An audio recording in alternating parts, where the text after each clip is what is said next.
Good morning students. आज हम class 4th का विषय हिंदी में विशेषण पढ़ाएंगे।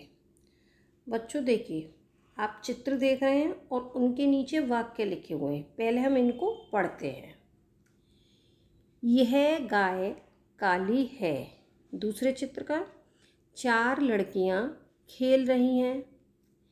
यह आदमी मोटा है। यह ऊंची इमारत है।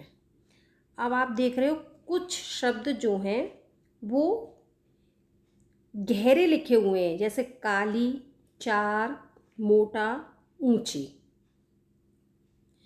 तो आप देख रहे हैं गाय काली है, यानी गाय काली है। लड़कियां कितनी है? 4 लड़कियां खेल रही हैं। आदमी कैसा है? मोटा।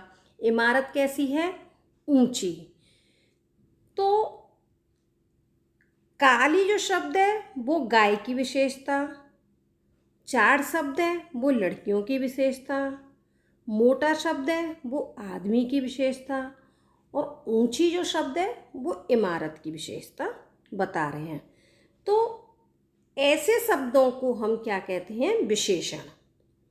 जैसे मानो लड़की सुंदर है, तो लड़की की विशेषता क्या है? सुंदर। अब आप देखिए, गाय, लड़कियां, आदमी, इमारत, ये सब है संज्ञा शब्द। संज्ञा या सर्वनाम की विशेषता बताने वाले शब्द विशेषण कहलाते हैं। संज्ञा या सर्वनाम की विशेषता बताने वाले शब्द विशेषण कहलाते हैं। अब विशेष्य क्या होते हैं? विशेषण जिन संज्ञा या सर्वनाम शब्दों की विशेषता बताते हैं वे विशेष्य कहलाते हैं। देखिए, विशेषण और विशेष्य। अब विशेषण क्या है? काली, और विशेष्य क्या है? गाय। तो काली जो विशेषता बताई जा रही है वो किसकी बताई जा रही है? गाय की। तो आप परिभाषा देख रहे हो ना, जिन संज्ञा या सर्वनाम शब्दों की विशेषता बताते हैं उन्हें विशेष्य कहते हैं। यानी विशेषता किसकी बताई जा रही है? गाय की, आदमी की। इधर देखिए, 4 लड़कियां, ऊंची इमारत। तो विशेष्य हमारे क्या है? गाय, आदमी, लड़कियां, इमारत। इन्हें हम कहते हैं विशेष्य। यानी विशेषण जिन संज्ञा या सर्वनाम शब्दों की विशेषता बताते हैं वे विशेष्य कहलाते हैं। विशेषण के भेद। विशेषण के 4 भेद होते हैं: गुणवाचक विशेषण, संख्यावाचक विशेषण, परिमाणवाचक विशेषण और सार्वनामिक विशेषण। सबसे पहले गुणवाचक विशेषण। संज्ञा या सर्वनाम के गुण, रंग, रूप, आकार, अवस्था आदि का बोध कराने वाले शब्द गुणवाचक विशेषण कहलाते हैं। जैसे आम मीठा है, फूल सुंदर है। अब आम कैसा है? मीठा। तो आम का मीठा शब्द क्या है? गुणवाचक। यानी आम की विशेषता क्या है? मीठा, तो उसका गुण है मीठा शब्द। फूल सुंदर है, तो फूल की विशेषता क्या है? सुंदर, तो उसका क्या है? गुण। यानी सुंदर शब्द क्या है? गुण। रंग, जैसे लड़की का रंग काला है। आकार, टमाटर का आकार कैसा है? गोल। इस तरह के जो शब्द होते हैं, गुण यानी रंग, रूप, आकार, अवस्था आदि का जो शब्द बोध कराने वाले शब्द जो हैं गुणवाचक विशेषण कहलाते हैं। कुछ गुणवाचक विशेषण देखिए, आपके दे रखे हैं इसमें: दयालु, अच्छा, बुरा, चतुर, मूर्ख, गोरा, काला, लाल, हरा, सुंदर, कुरूप, ऊंचा, लंबा, चौड़ा, गोल, चौकोर, तिकोना, बड़ा, खट्टा, मीठा, तीखा, कसैला, कठोर, कोमल, चिकना, युवा, प्रौढ़, वृद्ध, बीमार, स्वस्थ आदि। ये सब हमारे गुणवाचक विशेषण हैं। अब दूसरा है संख्यावाचक विशेषण। संज्ञा या सर्वनाम की संख्या या क्रम का बोध कराने वाले शब्द संख्यावाचक विशेषण कहलाते हैं। जैसे पेड़ पर 4 चिड़ियां बैठी हैं, यानी कुछ बच्चे खेल रहे हैं। पेड़ पर 4 चिड़िया, यानी चिड़िया की संख्या कितनी है? 4। कुछ बच्चे खेल रहे हैं, तो बच्चे कुछ, यानी हमें पता ही नहीं है कि कितने हैं, बस कुछ दे रखा है। तो ये संख्या बताई जा रही है, यानी संज्ञा या सर्वनाम की संख्या या क्रम का बोध कराने वाले शब्द संख्यावाचक विशेषण कहलाते हैं। संख्यावाचक विशेषण के 2 भेद होते हैं, निश्चित संख्यावाचक और अनिश्चित संख्यावाचक। किसी निश्चित संख्या का बोध कराने वाले शब्द निश्चित संख्यावाचक विशेषण कहलाते हैं, जैसे पहला, पांचवा, 2, 4, सैकड़ों आदि। जैसे लड़की 5वीं इमारत पर रहती है, यानी 5वीं मंजिला पर रहती है, तो आपने देखा 5वीं, ये हमारी संख्या बताई जा रही है। 4 लड़कियां खेल रही हैं, यानी लड़कियों की संख्या कितनी है? 4, यानी संख्या का बोध हो रहा है। इस तरीके से ये है हमारी निश्चित संख्यावाचक। अनिश्चित संख्यावाचक में किसी निश्चित संख्या का बोध नहीं कराने वाले शब्द अनिश्चित संख्यावाचक विशेषण कहलाते हैं, जैसे कुछ, कई, सब, सभी आदि।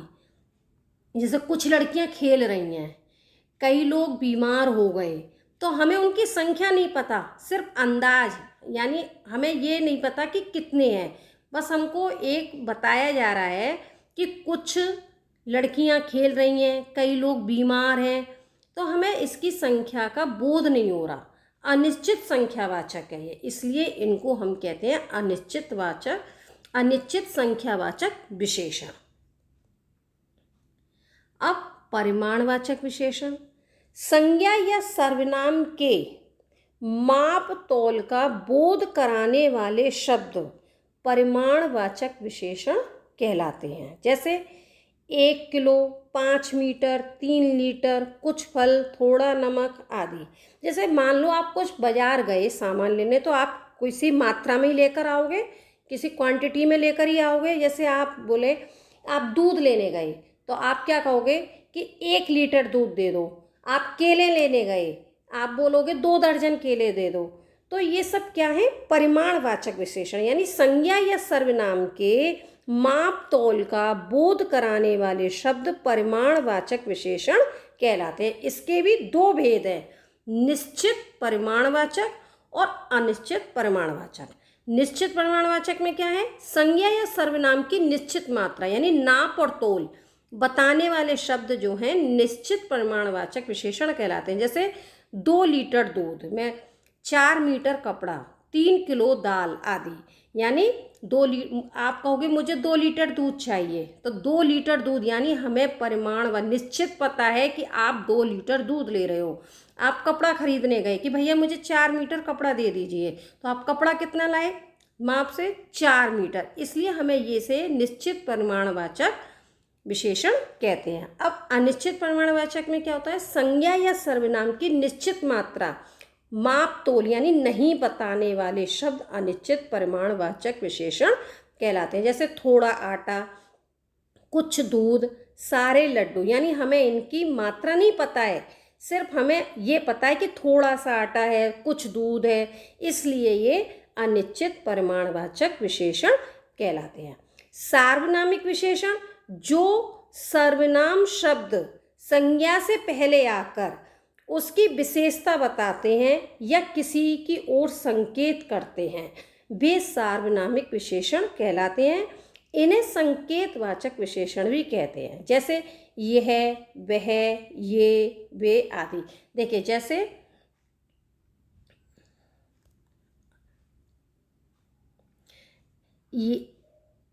यह तोता, यह तोता बोलता है।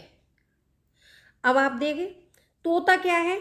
संज्ञा शब्द है, और यह जो है सर्वनाम शब्द है। तो तोता संज्ञा शब्द से पहले सर्वनाम शब्द, यानी जो सर्वनाम शब्द संज्ञा से पहले आकर उसकी विशेषता बताते हैं, यानी संज्ञा शब्द से पहले सर्वनाम शब्द आया यह, तो ये क्या है? सार्वनामिक विशेषण। तो आपकी समझ में आ ही गया होगा बच्चों कि विशेषण किसे कहते हैं, विशेषण के कितने भेद होते हैं, ठीक है।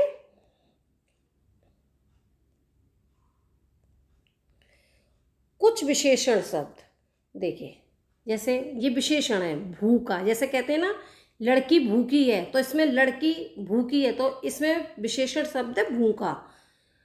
प्यासा, दयालु, पीला, मासिक, जंगली, वार्षिक, ठंडा, झूठा, दैनिक, चचेरा, गरम, लड़ाकू, साप्ताहिक, ममेरा, ये हमारे विशेषण शब्द हैं। ये जैसे वाक्य में बीच में आते हैं ऐसे शब्द आते हैं, जैसे आज ठंड है ना, लड़की झूठ बोल रही है, तो विशेषण शब्द क्या है, झूठ, ठंडा, इस तरीके से ये विशेषण शब्द है।